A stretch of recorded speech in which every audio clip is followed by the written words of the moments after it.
of God's encouragement than anything else. naje gusanga ko itorero kire cyane gukomezwa gushirwa imbaraga kuruta ibindi bintu byose. And not encouragement because you lack courage, kandi ntabwo ari kubakomeza kubera kuko mudakomeye mu byukuri, but rather encouragement because I was overwhelmed by all the things I seen you do so well at. ariko kubakomeza kubera kuko namaze kubona hariko byinshi mukora kandi mukora neza. I want you to hear and know that you are honoring God. nagiraga ngo mubyumve kandi mubimenye neza kuko muhimwisha Imana icyubahiro. I do want to give some brief challenges. ndagira ngo ngire ibyo bimwe bahamagarira biva mu ijambo ry'Imana gukora. But these will be challenges for you to keep going. ariko ibyo bahamagarira gukora ni bibafasha gukomeza gukora bya bintu n'ubundi musanzwe mukora neza. Challenges to continue doing what you are already doing. ibyo bahamagarira no kugira ngo mukomereze muri bya bintu n'ubundi musanzwe mukora neza. I hope that out of this message you will be even further emboldened. nizere kuko ninangiza kwigisha kino murongera kandi mutinyuke kandi muzure imbaraga. And have an even stronger resilience in your faith. kandi mugire imbaraga nyinshi mu kwizera kwawe. So what I want us to do is look at a few scriptures. icyo nshaka ko dukora mu mwanya muto ngo turebe ku byanditswe bikeya. I believe that these scriptures will show us how your church is modeling the biblical church. ndizera ko ibyanditswe turimo gusoma biraza kutwereka uburyo itorero ryanyu riri muri reflecta cyangwa se rigira ikirenge mu itorero rya kera ry'ambere. And I want you to know this. kandi nagira ngo mumenye kino kintu. When I speak of the church, iyo mvuga itorero cyangwa kanisa, I'm speaking of Release International as a whole. ndimo ndavuga hejuru ya release yose ku bumwe apana gusa ikanisa rimwe. We have spent time at several of the churches, and each time we have seen the same things that I want you to be encouraged in. kandi nukuvuga ngo nagengera mu ikanisa kandi ibyo nabonye bitera igomba kubatera intege ibyo byose ni nkaho bisa nibyo ngiye kuvuga mu kanya. So here's our first verse. iyi verse yacu ya mbere tuza gusoma ni Titus 2 verses 7 and 8. Tito 2:7-8. And you yourself must be an example to them by doing good works of every kind. Let everything you do reflect the integrity and seriousness of your teaching.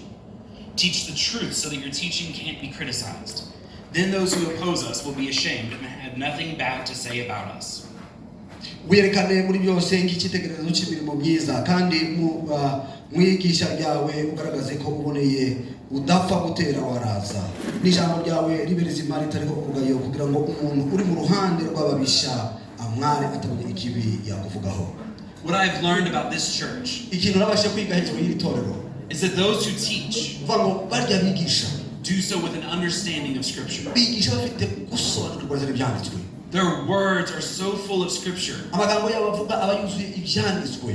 We know only God is speaking and not man. rero tukahita tubyumva kuko Imana irimo ivuga amagambo yabo atari bo bonyine bayavuga. I have heard that there are preachers around who preach the things that people want to hear. numvise ko hirya no hino haba abavuga ubutumwa bashaka kubwiriza ibyo abantu bashaka kumva. They preach a watered down version of the bagafata Scripture ibyanditswe bakabihindura kugira ngo byorohe kandi abantu babikunde bumve ibyo bashaka kumva. so that people will like it better. hanyuma abantu ugasanga barabikunze cyane. But that is not true here. ariko naje gusanga icyo kintu kitari hano muri aya makanisa. The fullness of Scripture is being taught, ibyanditswe birigishwa mu mwuzuro wabyo even when it's difficult. n'igihe bishobora kuba bigoye kubyigisha. I've seen this in your children. narabibonye ndetse no mu bana batoya. Proverbs 22:6. imigani 22:6. Direct your children onto the right path, and when they are older, they will not leave it. menyereza umwana inzira akwiriye kunyuramo azarinda asaza atarayivamo. I've spent time with some of the children and youth from this church. nabashije kugira amahirwe yo kugirana igihe gitoya n'abana ndetse n'urubyiruko. They know Scripture. bazi ibyanditswe. They know it well. barabizi neza. How would they know it unless someone taught it to bazi them? bimenye babashe kubimenya gute hatagize umuntu ubibigisha. The church is so filled with Scripture that I know the teachings are as well. ni ukuvuga ngo itorero ryuzuye ibyanditswe kandi ndabizi kuko ibyo bavuga byose nta bindi usibye ibyanditswe mu ijambo ry'Imana. So to the leaders in this church, abayobozi b'iri torero I want to charge you to keep up the good work. nagira ngo mbasabe kugira ngo mukomeze umurimo mwahamagariwe gukora. When temptations arise to soften the gospel, igihe ibigeragezo biza byatuma muhindura ibyanditswe, so it's easier to preach. bikaba byoba aribyo biboroheye kwigisha, Resist that temptation. muzabashe kubirwanya. Preach only God's word. mwigishe ukuri kw'ijambo ry'Imana Fully preach God's word. n'umwuzuro waryo. Don't add anything to it. ntimukagire icyo mwongera ku ijambo. Don't take anything away ntimukagire from icyo it. mwabasha kongera ku ijambo. That is your calling as a pastor. uwo ni wo muhamagara Imana yabahamagaye. Here's our next verse. verse yacu ya kabiri, One of my favorite verses. imwe muzo akunda cyane. Psalm 150. zaburi 150. Praise the Lord. Praise God in his sanctuary. Praise him in his mighty heaven. Praise him for his mighty works. Praise his unequaled greatness. Praise him with the blast of the ram's horn. Praise him with the lyre and the harp. Praise him with the tambourine and dancing. Praise him with strings and flutes. Praise him with a clash of cymbals. Praise him with loud clanging cymbals. Let everything that breathes sing praises to the Lord. Praise the Lord. Haleluya, mwishimire Imana ayirahayo, mwishimire mwisanzure ry'imbaraga zayo, mwishimire iby'imbaraga yakoze, mwishimire uko bikwiriye gukomera kwayo kwinshi, mwishimishe ijwi ry'impanda, mwishimishe nebero n'inanga, mwishimishe ishako n'imbyino, mwishimishe ibifite imirya n'imironge, mwishimishe ibyuma bivuza amajwi mato, mwishimishe ibyuma birenga, ibihumeka byose bishime Uwiteka. Haleluya. The first thing that we noticed when we got here is how much you love to praise the Lord. This psalm talks about loud and joyful music. You do that.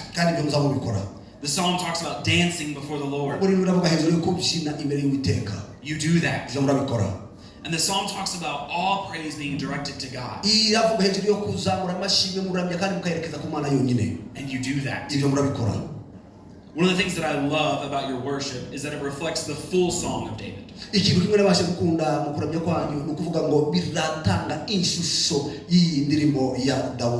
The passage that we read is just a small piece of the full song.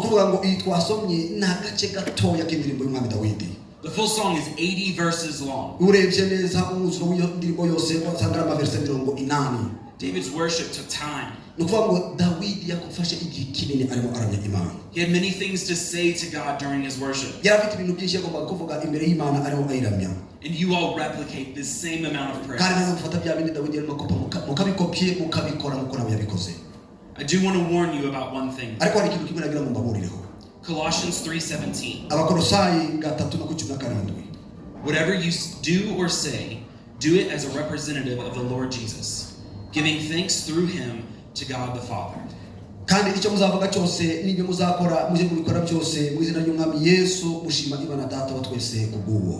All glory and honor belong to God and God alone. As you worship, ensure that your heart is focused only on him.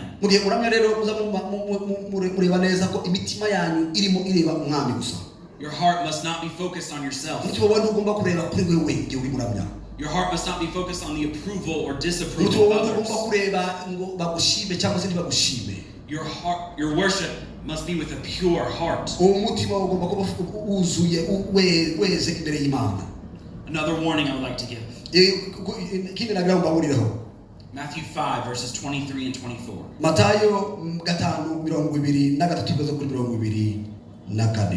So if you are presenting a sacrifice at the altar in the temple, and you suddenly remember that someone has something against you, leave your sacrifice there at the altar. Go and be reconciled to that person. Then come and offer your sacrifice to God. Nuko nujana ituro ryawe kugicaniro ukahibukira mwene soko afite icyo mupfa usige ituro ryawe imbere y'igicaniro ubanza ugende wikiranure na mwene soko uhereko ugaruke uture ituro ryawe. Our worship is an offering to God. Kuramya kwacu ni ituro imbere y'Imana. If we are concerned with anything other than that offering, or the one who we're offering it to, then we need to take care of that first.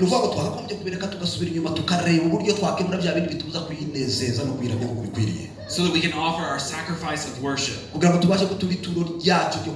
without being distracted in any way. God deserves our full attention. Romans 12:18 can help us with this. Do all that you can to live in peace with everyone.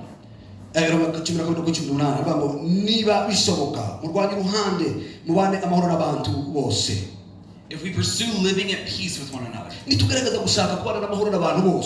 then we'll be able to enter into worship and offering with our hearts fully focused on God and not worried about our struggles and relationships. As a part of worship, we also give our tithes and kandi offerings. kimwe mu bigize kuramya kwacu ni ukuvuga ngo dutanga ibyacu tugatanga n'amaturo. And here you give not only to the church but also to mission. kandi ntabwo utanga gusa amaturo mu ikanisa ahubwo utanga n'amafaranga yo gusapotinga mission. This week we sat in a meeting to discuss the property that was purchased. ubushize twicaranye n'abayobozi turimo tuganira hejuru ya mission ya centre de mission igiye kubakwa. And the building that is to be built there. ni kanisa rigiye kubakwa hariya kuri butaka bwaguzwe. And I was amazed when I heard that most of the money to purchase the land byaratangaje cyane kumva kuko amafaranga menshi yatanzwe came from the members of the church. yatanzwe n'abashirika b'ikanisa. You give so much. mwaratanze cyane. You understand the things that matter. musobanukirwa ibintu bifite umumaro. And you put your finances towards that. kandi mugafata amafaranga yanyu mukayashyira muri ibyo bintu by'ingenzi. I want us to look at a scripture where Jesus talks about giving. nagira ngo turebe ku cyanditswe aho Yesu arimo yigisha hejuru yo gutanga. In Mark chapter 12 verses 41 through 44. Marko 12:41 tugeze kuri 44. Jesus sat down near the collection box in the temple and watched as the crowds dropped in their money. Many rich people put in large amounts. Then a poor widow came and dropped in 2 small coins. Jesus called his disciples to him and said, I tell you the truth. This poor widow has given more than all the others who are making contributions. For they gave a tiny part of their surplus. But she, poor as she is, has given everything she had to live on. yicara yerekeye isanduka y'amaturo areba abantu batura amakuta bayashiramo. abatunzi benshi bashiramo menshi.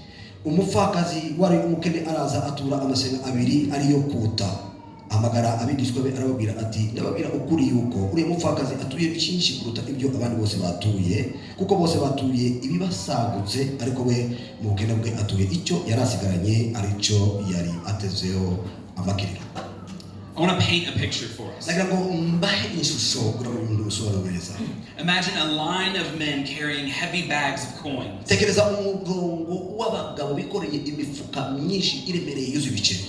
Or maybe they have their servants carrying bags. And they approach many clay jars. Large jars, 3 or 4 foot tall. And maybe they're elaborately designed. Beautiful jars. As the men begin to empty their offerings into the jars, there's a loud sound. The sound of many coins clanging against the jar and against each other.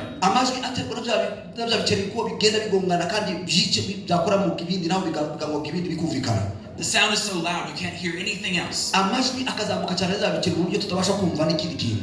in the midst of all of this, you see a woman, a widow from the community. She walks in quietly. Her head is down. Her hands are tucked into her robe. From what it seems, she is coming in with nothing.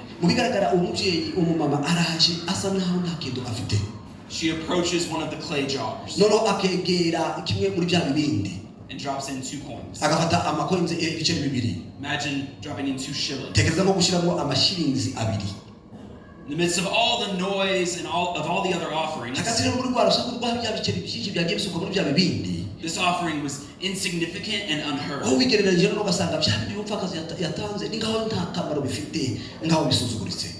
was it? It was heard by the ears of Jesus. And he used this moment to teach his disciples that it's not about the quantity of money that you give. It's about the heart of the giver. Those who are giving of their great abundance didn't give as much as the woman who gave all she had. As I sit with you and I see you give, I see you give without any show, without any attempt to draw attention to yourself. You come humbly to give your offering to God. And God is pleased with this offering. You will continue to face struggles. There There will always be needs. hazabaho ibyifuzo buri gihe. But if we are faithful in giving to God, ariko niba twizerwa mu gutangira Imana, then He will be faithful in return. nawe azaba umwizerwa mu kutugirira neza. But maybe you're here and you don't give. urashobora kuba uri hano ariko kandi utatutangira Imana.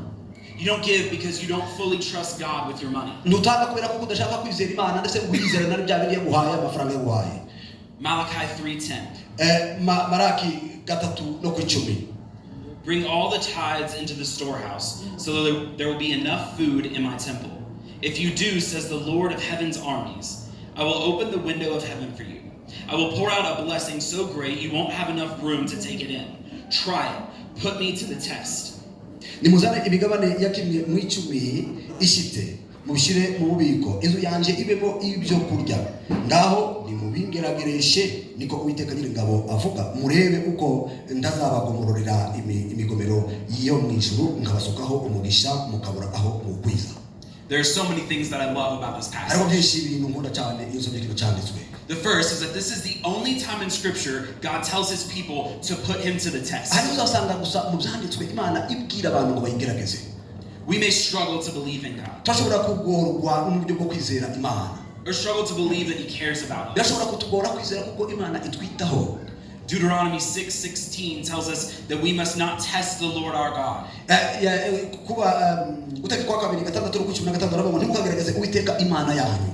But then in Malachi, He gives us one area we can test Him in. ariko noneho Imana hano muri Malaki akatwemerera ahantu hamwe gusa tugomba kugerageza Imana. If your faith is weak, niba kwizera kwawe ariko ufite intege, if you're struggling, niba urimo ufite ibikugoye, test God with your mind. kugerageza Imana ukoresheje bya butunzi yaguhaye. He will prove Himself to you. azakwigaragariza. Another thing I love about this ikindi verse kintu nkunda iyo nsomye kino cyanditswe cyera is the phrase, the Lord of heaven's armies. ni ijambo rivuga ngo Uwiteka Nyir'ingabo. In some translations, it is said the Lord of hosts. translations amwe avuga gutyo ngo Uwiteka Nyir'ingabo. The word host comes from the Hebrew word Sabaoth. iryo jambo riva mu rurimi rw'Igiheburayo rivuga ngo Sabaoth. It was primarily a military term. ryari ijambo ryakoreshwaga cyane ku bijanye n'abasirikare. It referred to a large army. ryavugaga hejuru y'ingabo nyinshi cyane. The word was used many times in the Old Testament, kandi ijambo ryarakoreshwa cyane mu Isezerano rya Kera, especially when Israel was heading into battle. igihe Israel kumaja kurwana. The prophets and the leaders of God's people icyo gihe Israel igiye kurwana, abakozi b'Imana n'abahanuzi barazaga would remind them bakibutsa Israel that Yahweh Sabaoth akabwira ngo Uwiteka Nyir'ingabo was with them, ari kumwe nabo, that they were not fighting alone, akabibutsa ko batarimo barwana bonyine, but they had the entire forces of God ahubwo ko bafite ingabo z'Imana and His angels ndetse fighting with them. n'abamarayika bayo bari kumwe nayo. In this passage we just read, iki cyanditswe twabashe gusoma we see that Malachi applies the same idea to turabona our ko finances. Marakayi akoresha iki gitekerezo, Imana yakoresha iki gitekerezo kugira ngo Marakayi yagikoresha kugira ngo avuge hejuru y'amafaranga.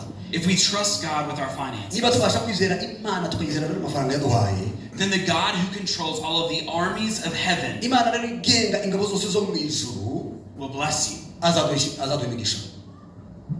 Now let's move to our next verse. Reka turebe ikindi cyanditswe hano. Matthew 28:16 through 20.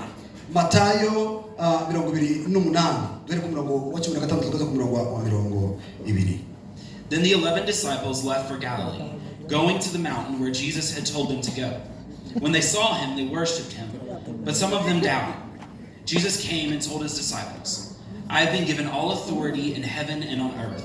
Therefore, go and make disciples of all the nations, baptizing them in the name of the Father and the Son and the Holy Spirit. Teach these new disciples to obey all the commands I have given you, and be sure of this, I am always with you, even to the end of the age. Nuko abigishwa 11 baja igarera ku musozi Yesu abategetse, bamubonye baramupfukamira ariko bamwe barashidikanya. Nuko Yesu arabegera avuga nabo ati, nawe ubutware bwose mu ijuru no mu isi, nuko mugende muhindura abantu mu mahanga yose abigishwa mubatiza mu izina rya Data twese n'Umwana n'Umwuka wera, mubigisha kwitondera ibyo nababwiye byose, kandi dore ndi kumwe namwe iminsi yose kugeza ku mpero y'isi. Just after Jesus spoke these words, Yesu amaze kuvuga aya magambo, He was taken into heaven. yazamuwe mu ijuru. These were the last words He spoke Aya on. magambo yanyuma yabasha kuvuga. I feel like this makes them very important. Ndatekereza ko aya magambo niyo mpamvu yagomba kuba ari amagambo y'agaciro cyane. Not that all of his words aren't important, ntabwo bivuze ko amagambo yandi yagiye avuga atari ay'agaciro, but he chose these words to be his ariko final. yahisemo ayo magambo kugira ngo ari abwira yanyuma abagishwa biwe. So I feel like we should listen closely. kandi ndatekereza ko aya magambo yayo natwe tugomba kuyategeraho cyane. He commands us to go and make disciples of all the nations. aradutegeka kuja mu mahanga kugira ngo duhindure abantu bose kuba abigishwa be. This is the calling that Release International has clung uwo ni to. umuhamagaro yahamagaye Release International Missions. There are 5 churches here in Nairobi. hari amakanisa atanu hano nk'uko mubizi i Nairobi. Not only are there 5 churches, but they are growing. ntabwo gusa umubare w'amakanisa atanu ahubwo amakanisa arimo arakura. The word of God is being spread all across Nairobi. ijambo ry'Imana ririmo rirabwirizwa hirya no hino i Nairobi. But it doesn't stop there, does it? ariko ntabwo bigarukira aho ngaho. There are 2 Release International churches in aho Australia. kuri ngo dufite amakanisa abiri muri Australia. There are 2 more in Canada. dufite andi abiri ari muri Canada. Release International touches broadly kuvuga across ngo the Release globe. ibiragera ku mpera z'isi. And while you may not be covering all the nations, birashoboka ko mudashobora kugera mu mahanga yose, I fully believe that you are doing the part that God has called ariko you to. nizera kuko deja murimo mukora icyo Imana yabahamagariye gukora. There are 7 other churches I haven't mentioned yet. hariho andi makanisa arindwi ntabasha kuvuga hano. This week we got the opportunity to visit our brothers and sisters in Turkana. iki cyumweru gishize twagize amahirwe yo kuja Turkana kureba inshuti zacu abavandimwe bacu muri Kristo. We got to visit all 7 churches. twagize amahirwe yo kugenderera ayo makanisa yose arindwi i Turkana. They've faced many struggles and many difficulties, banyura mu bintu bibagoye byinshi bitandukanye, but their faith and their joy, ariko ukwizera kwabo n'ibyishimo byabo they are strong. birakomeye. We got to sing and dance with them as we praise twagize God. amahirwe yo kubyinana nabo turamya Imana. We got to spend time encouraging them twagize amahirwe yo kugira umwanya turimo tubatera imbaraga tubakomeza, and encouraging their leaders. turimo dukomeza abayobozi babo. I want you to know that their spirits are doing well, ndimo ndagira ngo mbamenyeshe kuko imitima yabo imeze neza hano muri Turkana, and they are continuing to grow. kandi barimo bakomeza gukura. There's another group of people who are being made into disciples. hariho ikindi gikundi cy'abantu nabo barimo batozwa nk'abigishwa ba Yesu, Your youth. aba urubyiruko. We had the opportunity to encourage and challenge them in God's word. tugerageza kubatera intege no kubakangurira gukora ibyo Umwami ashaka mu ijambo rye. But we also got to hear from them. ariko twagize amahirwe yo kubategera nabo bavuga. We got to hear the things that they are struggling with, twagize amahirwe yo gutegera ibyo banyuramo bibagora, the things that are making it difficult for them to continue to follow Jesus. ibintu bishobora kuba byababera imbogamizi yo gukomeza gukurikira Umwami. And listening to them speak, kandi twagize amahirwe yo gutegera nabo bavuga. I know that God is working great things in and through them. ndabizi kuko Uwiteka arimo arakora byinshi muri bo ndetse biciye no muri bo. They have hearts for those who don't know Jesus. bafite umutwaro y'abantu bataramenya Umwami. They care deeply about those who are lost. bita cyane kuri intama zikizimiye mu mwijima. They ask many good, deep questions. babashije ibibazo byimbitse byiza cyane. They ask questions that understand sexual purity, babashije ibibazo bijanye no guhuza ku bitsina kwejejwe, to understand what marriage is in God's eyes. bakeneraga kumva ese indowa niki mu maso y'Uwiteka. They fully understand the struggles that they face basobanukirwa n'ibyo banyuramo bibagora, and are looking for ways to learn and grow kandi barimo barashakisha inzira zitandukanye kugira ngo babashe kwiga ndetse barashobora no gukura, so that they can overcome the struggles of this kugira world. ngo babashe kuzanisha biriya banyuramo bishobora gutuma bataramya Imana uko bikwiriye. Here's our next verse. reka turebe ikindi cyanditswe, John 17:11. Yohana 17 no ku 11. Now I'm departing from the world. They are staying in this world, but I'm coming to you. Holy Father, you have given me your name. Now protect them by the power of your name, so that they will be united just as we are. Je sinkiri mwisi ariko bo bari mwisi, naho je ndaza kuri wewe. Data wera ubarindire mu izina ryawe wambaye ngo babe umwe nk'uko natwe turi umwe. Jesus prayed this prayer just before he was betrayed Yesu by yasenze rino Judas. sengesho mbere yuko agambanirwa na Yuda. He knew it was going to happen. yarazi ibyari bigiye kumubaho, And his prayer in that moment kandi ako kanya riri sengesho iwe yasenze was for unity. ryari isengesho ry'ubumwe, And this is his prayer for this church kandi iryo ryo sengesho nakadusenga muri gitorero and for all churches, ndetse no ku makanisa yose, that they would have unity. kugira ngo bazakomeze bagire ubumwe. But he didn't just want this unity among each church individually. ntabwo yashatse gusa ubumwe mu matorero amwe ku giti cyayo. In the US, we use some imagery to help us think about this. muri Amerika zo dukoresha inshusho kugira ngo tubashe kubyumva neza. We'll say little c church, meaning lowercase, tuvuga ngo sentoya ivuga hejuru y'ikanisa ritoya, when we talk about the individual churches. igihe turimo tuvuga ikanisa ku giti cyayo nk'irindi ryacu cyangwa se irindi ririya iwacu. Then we will say big C church, noneho meaning uppercase. tugakoresha letre senkuru tuvuga hejuru y'ikanisa ryo rinini mbese. when talking about God's church as a whole. icyo gihe tuba turi kuvuga ngo ikanisa rya Kristo ku isi. What we mean by this is there are many little C churches. icyo tuvuga ni ngo hariho amakanisa matoya menshi. Many buildings, many groups of people. amakanisa menshi ibikundi bitandukanye by'abantu. But there is only one big C church. ariko hariho ikanisa rimwe ku isi rya Kristo. There is only one bride of Christ. hariho umugeni umwe wa Kristo. Scripture tells us that Jesus will return for his bride. byanditswe rero tuvuga ngo Yesu azagaruka kandi aje kujana umugeni we. The word is not plural. kandi iryo jambo bride umugeni ntabwo riri ku bwinshi. It does not mean many brides. ntabwo bivuga ngo n'abageni benshi. Christ's bride is one. umugeni wa Kristo ni umwe. One big C church. ikanisa rimwe rinini. We must be unified if we are to all be his bride. twagombye kuba turi umuntu umwe niba dushaka kuba umugeni wa Kristo. Later in John 17:23, nyuma rero muri Yohana 14:23 Jesus asks again for unity. Yesu kandi gusabira ubumwe. This time he asks for perfect unity. kandi hano rero bavuga ngo bagire ubumwe bwuzuye. He pleads with God to create unity amongst his bride. yasabye ise wo mu ijuru ngo areme ubumwe umugeni wiwe. And now I plead with you on his behalf nanjye ndimo ndabasaba uyu munsi to maintain the unity that you kugira ngo have mukomeze buriya bumwe mwamaze guhabwa n'Imana. and work towards unity with all of those who ndetse are in mukomeze Christ. gushakishe ubumwe n'abandi bose bari muri Kristo Yesu. I want to end by talking about the honor that you have shown us. ndagira ngo ndangize mvuga hejuru y'uburyo mwaduhejeje icyubahiro mwatwubahishije. Romans 12:10. Abaroma 12 no kuri 12 no kuri 10. Love each other with genuine affection and take delight in honoring each other. kujya gukundana bene data mukundane rwose kuby'icyubahiro umuntu wese ashire imbere umugenzi we. One of our pastors at Southeast Christian umwe mu bapasiteri bacu hariya mu itorero ryacu muri Amerika aho dukorera umurimo once defined honor hari umunsi yasobanuye icyubahiro as treating someone as uncommon. nko kwita ku muntu mu buryo budasanzwe. He tried to explain it and help us understand, yagaragaza kubisobanura ko dufasha kubyumva neza. but I didn't really ariko mu by'ukuri kugeza icyo gihe nari ntarabisobanukirwa neza. until I met you. kugeza nje kagera hano nibwo natangiye kubyumva neza. You have made our team feel uncommon. mwatwitayeho mu buryo twiyumvise nk'abantu badasanzwe. You have treated us with such honor and respect. mwaraduhaye icyubahiro muratwubahisha mu buryo budasanzwe. I can't even begin to tell you all of the ways, nta nubwo nabona umwanya wo kuvuga uburyo butandukanye mwagiye mubidukorera. but I have a few examples. ariko mfite ingero nkazingahe. We were greeted at the airport warmly mwaje kutwakira ku kibuga cy'indege tukihagera mutwakira n'ibyishimo. with hugs and with flowers. muraduhobera mutuzanira amawuwa. We weren't allowed to carry our own baggage. nta nubwo abantu batwemereraga twikorera ibikapu byacu. Food has been provided for us many ibiryo bagiye times. batugaburira inshuro zitabarika. Bowls and pitchers have been held so bandi we can wash bafataga our hands. amabase n'abandi bagafata amajage bakadukarabisha.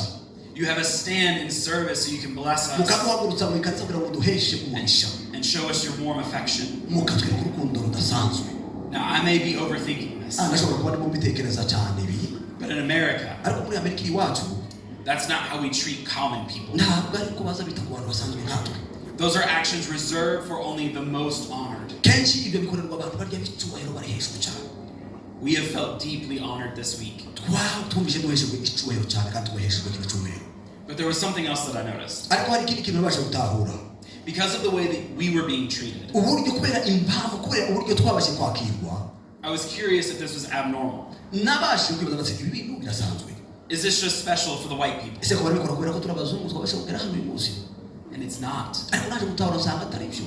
You all treat each other this way. narebye uburyo mwitanaho. I've seen the way that you love and mbona honor one uburyo another. mukundana n'uburyo mwubahana. I noticed it because I was deeply moved by it. narabitahuye kubera kuko byankoze ku mutima.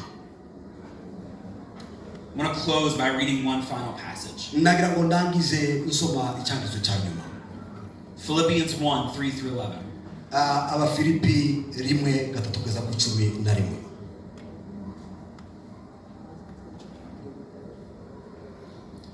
Every time I think of you, I give thanks to my God.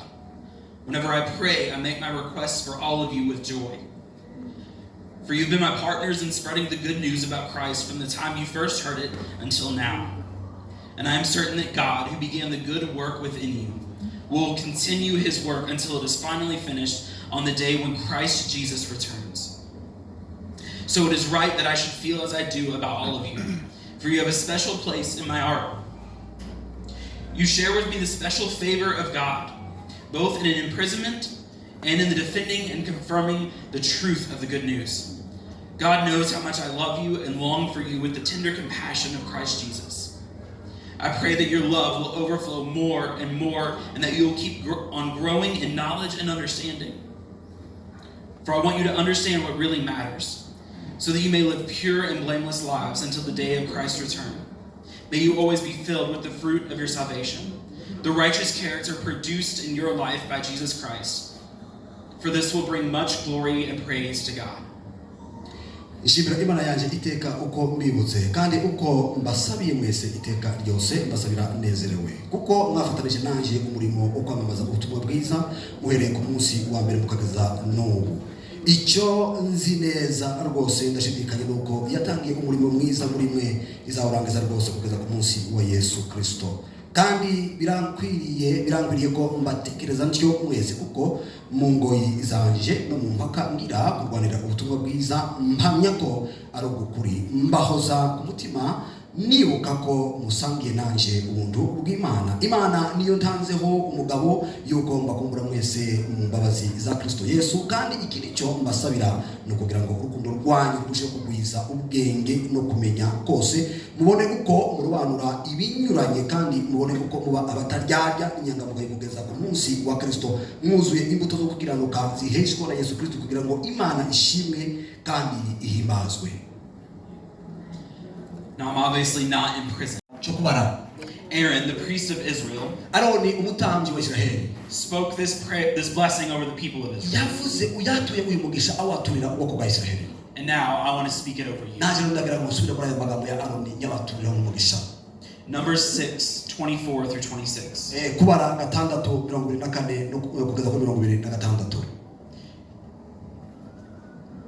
May the Lord bless you and protect you. May the Lord smile on you and be gracious to you. May the Lord show you his favor and give you his peace. Amen. Amen. Let me pray for us.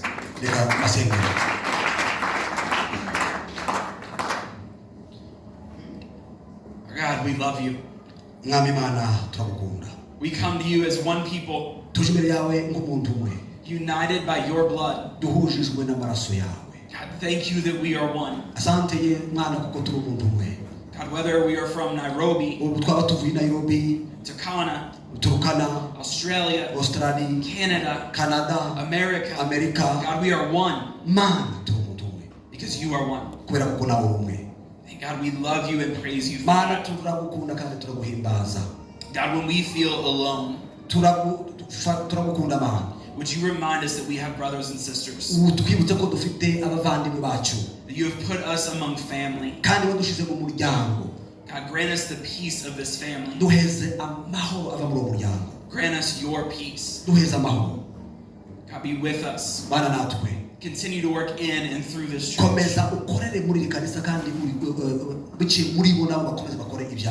Work powerfully as only you can.